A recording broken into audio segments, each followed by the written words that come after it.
Hello, I am very glad to see the faces of many friends. Thierry Breton, whom I would like to thank for his speech. My dear colleagues, Ministers of Culture, Anna Lee for Estonia, Benedict for the Brussels and Walloon, Gracia of Portugal, and the President of Hauts-de-France region, dear Xavier.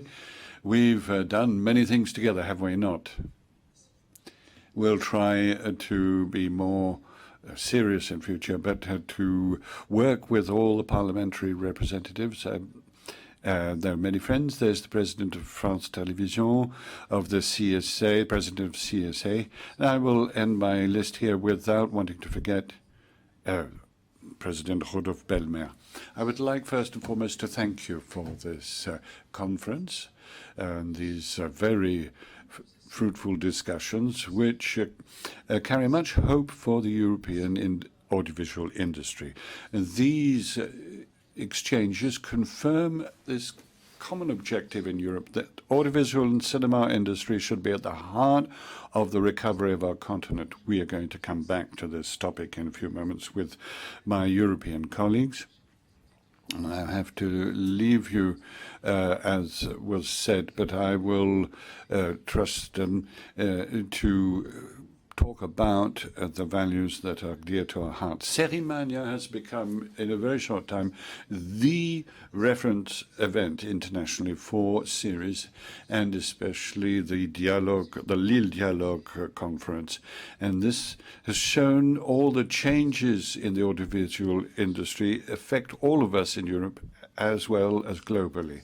These changes are opportunities for greater creativity, but also, as Thierry Breton said, will make us have to adopt new rules and have a much more open and competitive economy. We'll have to find the means of strengthening our industry and our creativity and to ensure that we have cultural, industrial ambition through and for the audiovisual industry. The panel discussion will no doubt evoke this in a few moments. It is vital that all the countries of the European Union should have good regulations, solid regulations, to be able to promote the creation and distribution of European works. And the remarkable progress has been made with the SMA directive and the directive on authors' rights enable us more than ever today to support the creative sector in all of the member states.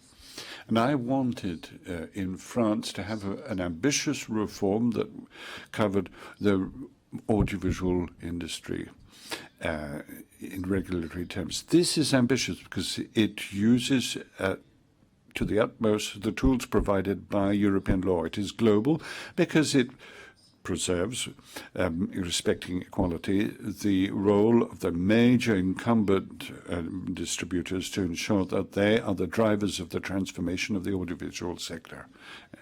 In 2021 will be the end of the transposition cycle of the SMA and of the will protect the role of authors talent in this industry. This will enable France to be stronger at the end of this crisis and to address the major challenges for the industry. The first challenge is that of financing creative works. Since the 1st of July, the new SMAD decree transposes the SMA directive into French law by imposing on the platforms, whether they are in France or abroad, certain obligations of financing of French and European creation in the cinema and audiovisual sectors. But the decree is also ambitious in terms of European audiovisual industry. It includes important sums for pre-funding, pre-buying, for also funding of independent production that ensures the diversity of our industry. This will change our industry by consolidating our creative talent and capacity and internationalizing our productions. We have built a structural solution to ensure the future of the industry.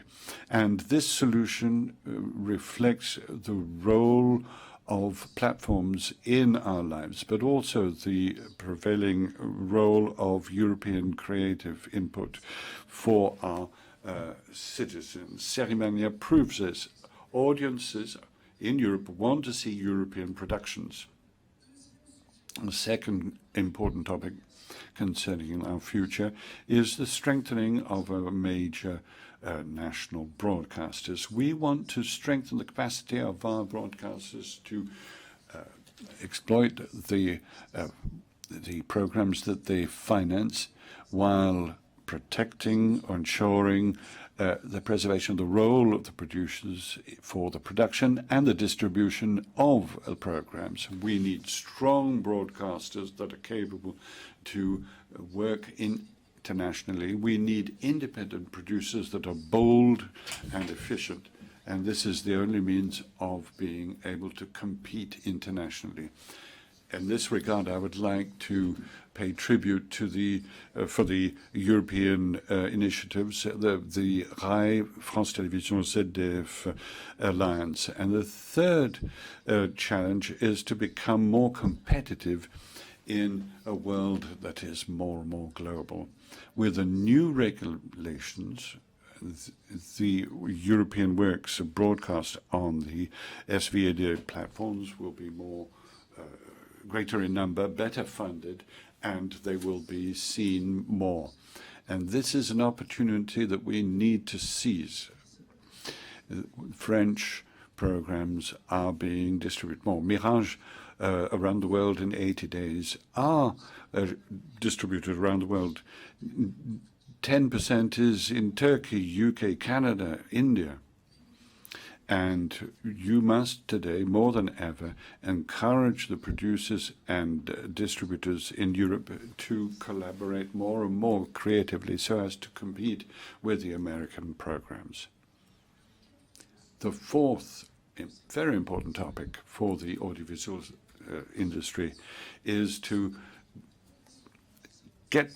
bring back our young audiences. The SMAD decree in France is going to enable to provide the programs that new generations use on the platforms that they use. Another way of renewing our industry is to also encourage young people to develop their talent. In the fall, the Centre National de Cinéma is going to launch a major competition for the scripting of programs with school children, with workshops all over France. And lastly, I'd like to conclude by talking another challenge. Talk about another challenge, another important issue that needs to be addressed at European level, and that is preservation of our cultural sovereignty and our ability to protect our cultural assets and heritage. I'm talking about the catalogues of European films that can be bought up by other actors from other countries. So there's a law that will, I've proposed, that will protect films. So when a producer sells his catalogue to a company, the government or the state can demand certain guarantees that the continued exploitation and distribution of these works should be possible, so that we, the Europeans, we cannot run the risk that a catalogue of films or programs or that our companies should be the prey of these buyouts, and to ensure that we protect our cultural heritage, which is a part of our identity. France will take the presidency of the European Union, and we are working with you, dear colleagues, to prepare for this presidency. The French priorities will be made public later, but I can assure you as from now that the strengthening of the audiovisual industry in Europe will be on the agenda.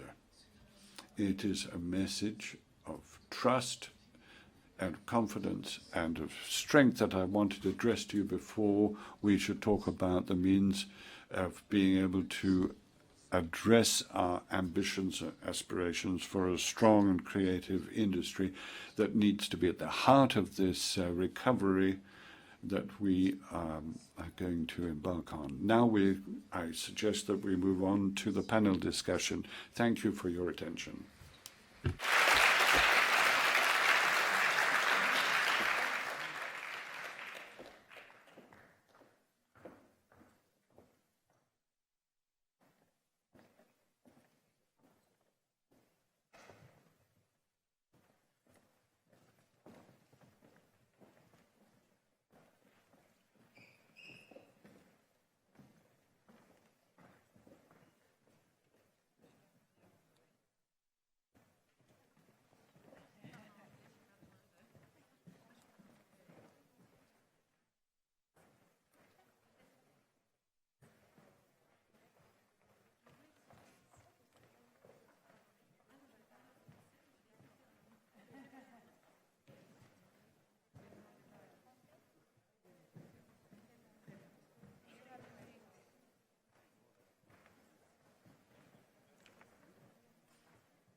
Et avec ce dernier changement.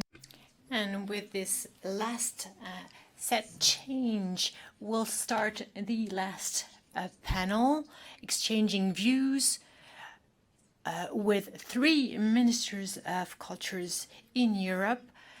We would have liked to know about the silly things that our French minister did together with Xavier Bertrand. Anyhow,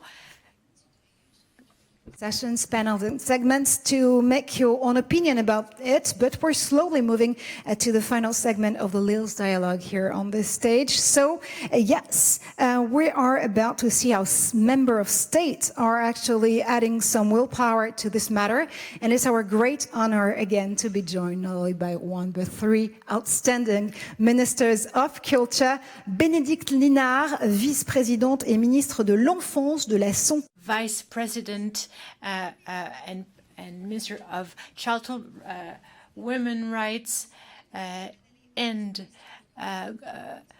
Government of Federation of Wallonie-Brussels. I'm waiting for you. Je vous en prie. Grab your seat, make yourself comfortable on this stage, as we're about to dive in our questions. And of course, we're going to switch from French to English during this very last panel. So if you want to grab a translation headset, you're definitely happy and free to do so.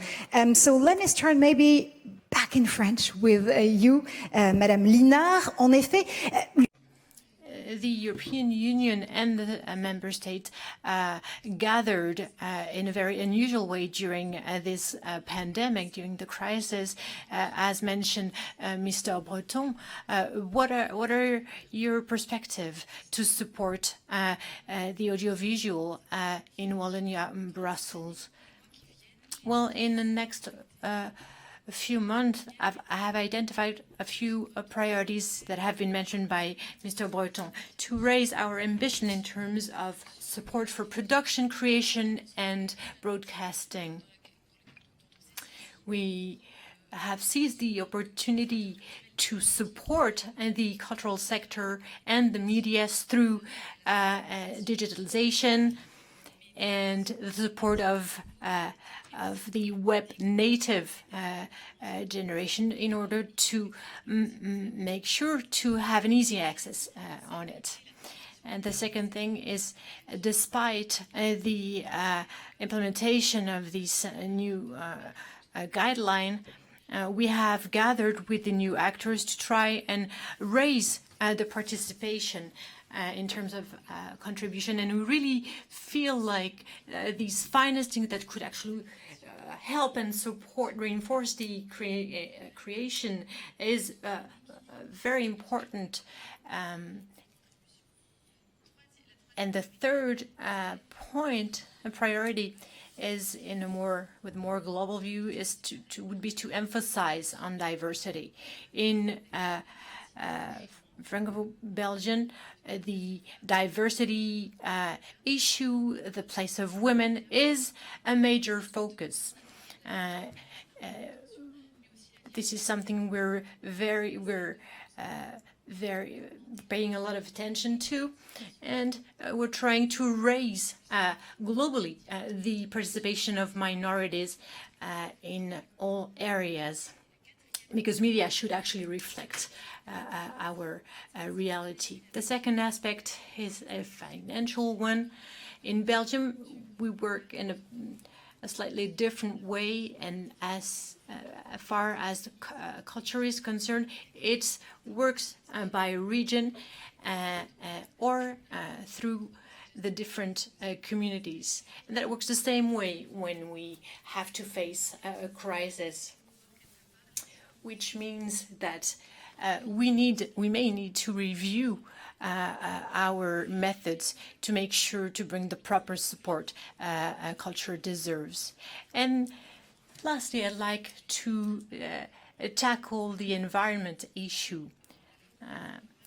And the good news is that we have made a lot of progress on this, especially emphasizing on the circular economy, trying to have a positive impact in terms of production. Well, that's a very important issue, of course, and the women here that are present with us are very aware of all of this. And since the Commissioner, Minister Breton, is still here, I may talk about all these regulations that have been debated, which should create a lot of changes. Over Portugal and Estonia, of course. Maybe let's start with you, Mrs. Fonseca. If you will, again, the road to recovery has been driven, of course, by the EU overall, but also by every single member of state. So the question is pretty simple. What are your top priorities when it comes to the audiovisual sector to drive the change? Thank you very much for the invitation to be here, and good afternoon, everybody. I would start by saying that even before the COVID pandemic, it was very important to have a strategy to put the cultural and creative industries at the heart of the economic strategy, if you want. That's something that's very important for us, I think. So we have to guarantee first funding, like Commissaire also mentioned before. So during pandemic, we in Portugal, and I think almost every country in Europe, had specific funding measures for the sector, because it was probably one of the worst years or 50 months of our lives, especially in our sector. So we had specific instruments for supporting and funding the sector. It is also important if we want to state that culture and creative industries should be at the heart of the economic and social model of development of Europe, it is very important to have it present in the recovery plan. So we have Portugal as a specific and important part of our recovery plans to this area, cinema, audiovisual, digitalization, theaters, and all these areas. And also let me mention something very important that I haven't heard before about the partnership with companies. We have changed the law on cultural sponsorship, if you want. So the fiscal benefits for companies that invest in the sector, we have changed it for making it more attractive for have partnerships and private investment also in the sector, and I think it's important for the sustainability of the sector for the future. Second, of course, it's very important the part of regulation. We have already adopted the directive on the audiovisual services. We are now, of course, very keen and very focused on guaranteeing that it's well implemented and it creates good conditions in terms of the market and accomplish the objectives. And third, let me just finish here, the green and digital transition, but also I would say we talk about a lot about the digital one, but I think we also need to talk about the green transition in the sector, in cinema and audiovisual.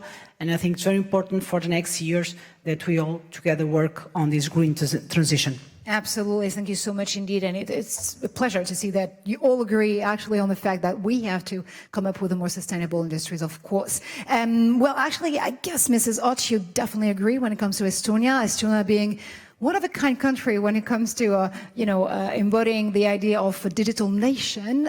Could it also be a nation when it comes to creation, out of a kind? Yeah, thank you. For first, I would like to thank Madam Mr. Bachelor for this invitation, and I'm very happy to have this discussion here today because I think that audiovisual market it's a very big change all over the world right now, and we have to quickly go with these changes. And in Estonia, for us, it's quite normal situation that we are a very small country and we are used to change very quickly. If the world is changing, we can change also very quickly. And during this pandemic, first, it was very important to support the sector, to find good measures to help theaters and cinemas, concerts. But also there is an important part that there will be investments. And right now we are would like to start build a soundstage complex for Estonia because it's for our market it's a problem right now that we don't have the possibility to do big co-production projects, and we are very looking forward to the cooperation partners in Europe and also all over the world. So I think this complex will be very different because the aim of the complex building is also the Green Deal, and we would like to, all the technologies we use there will be led by this target also. So I think it's very important. And one more thing I would like to say is that I think that it's important that we don't miss our own stories. It's very important for us to tell our stories to each other and all over the world. So right now we are starting to implement that kind of digital platform for our national artificial works. And we would like to translate in different languages so you can see what kind of films we have done before and see what our history has been. And every country has a different history. We have very interesting stories. And I think that creativity in this time is very important, so it supports this target too. And I can, testify the fact that Estonia is one of a kind when it comes to, putting creation on top of everything else. I definitely attended the Black Nights Film Festival in Tallinn, and this is one of a kind platform, again, to make the proof that creation is definitely here in Europe.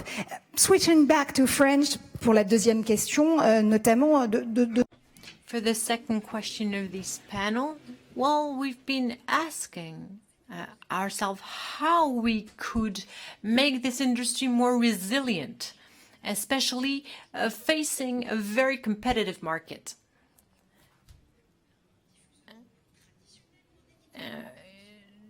Interviewing the traditional actors, but also the new mediums. How do we deal with this? How, as a member state, what can we do to make the industry more resilient? Well, I believe that what we went through during the past days is part of the solution. We need to gather the actors of this industry together, opening a dialogue, and that's what you've been doing here in this festival. We need to focus on the needs of everyone, of course, member states, producers, but also big groups that we've heard today. And trying to make sure that the quality remains. These big groups have needs, and they should absolutely follow the same rules as anyone. But it is a true need for them to gather all talents to create. So we need to consider what they have to offer, and we should not forget that their added value is their expertise in terms of promotion and perspective. We need to have our artworks circulating within Europe or even further. And we need to be complementary one with another. And on the financial aspect as well. We do know that the EU has a specificity. It's not the same geography as the American continent.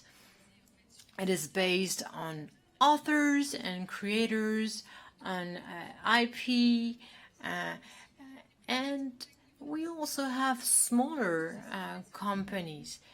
This is what creates our specificity. So we should try avoid working in silo, trying to divide private and public sector. I think we need to brainstorm on this and try and invent a more resilient model.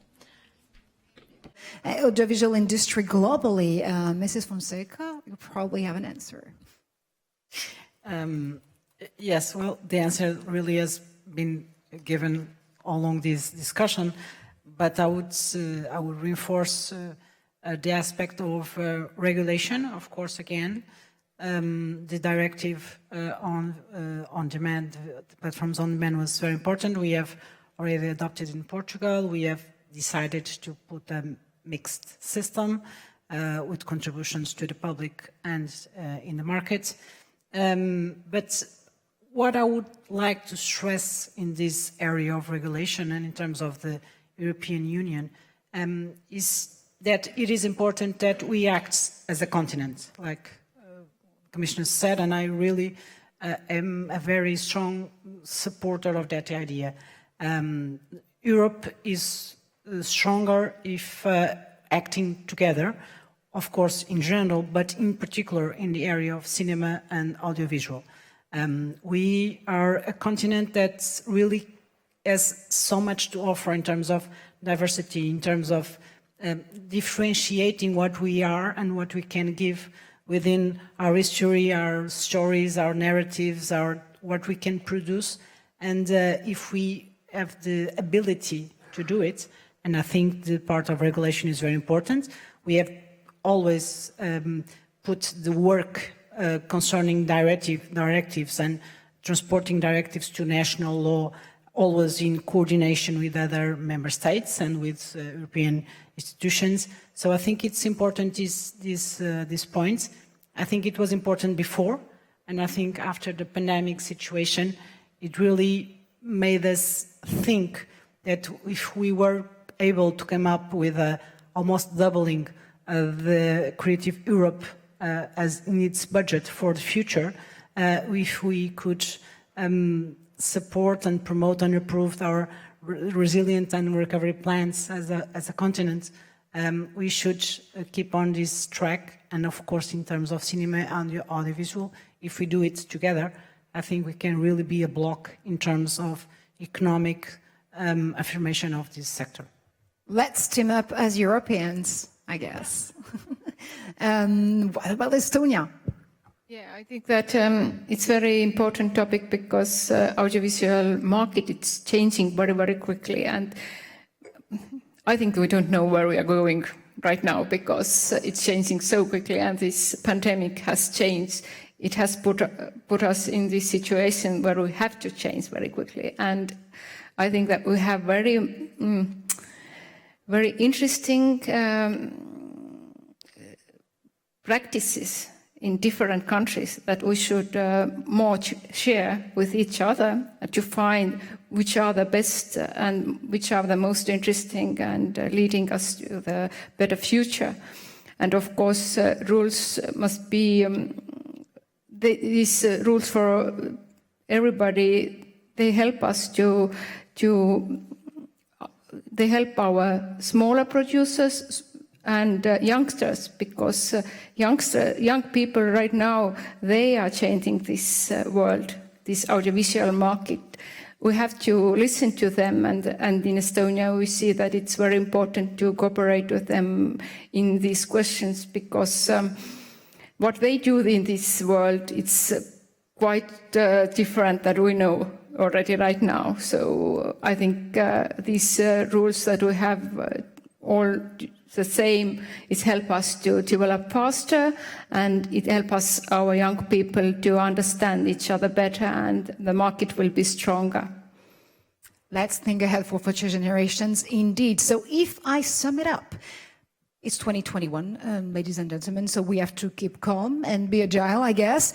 We definitely have to build on more sustainable industries, be resilient, be competitive, and, just be aware of the fact that, yes, everyone wants to, share a bite of Europe, so let's be Europeans ourselves and make the most of this incredible market, audiences, and story to tell, I guess, in the end. Thank you very much. Again. Thank you. Thank you.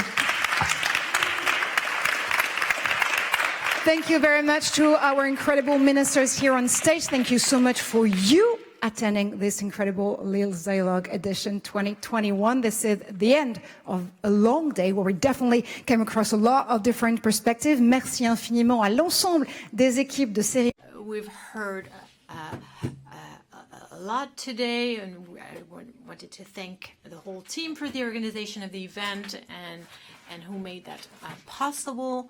Today, I believe we'll meet again in March for the next Lille's Dialogue.